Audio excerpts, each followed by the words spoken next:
Recall that continuity is the presence of a complete path for current flow. If there is no continuity, something is preventing current from flowing. An open switch, damaged wire, or a blown fuse can break the current flow. It is common to check the continuity on components within a circuit, and lengths of wire within a circuit. Let's learn how to set your meter to measure continuity.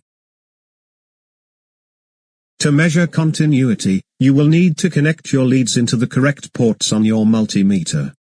Your red lead plugs into the port marked with the symbol. This is the symbol for continuity.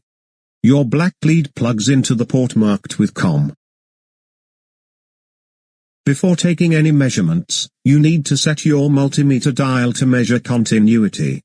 Rotate the dial on your multimeter until the arrow or dot is pointed at the continuity symbol. All multimeters use the continuity symbol for continuity. On some multimeters, you will need to use the function key to measure continuity. Recall each dial position on a multimeter can have multiple measurements. If this is the case, press the function key until the continuity symbol appears on your multimeter display.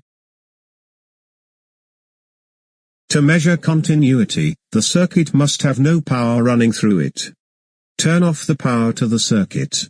After that, confirm there is no power by measuring voltage.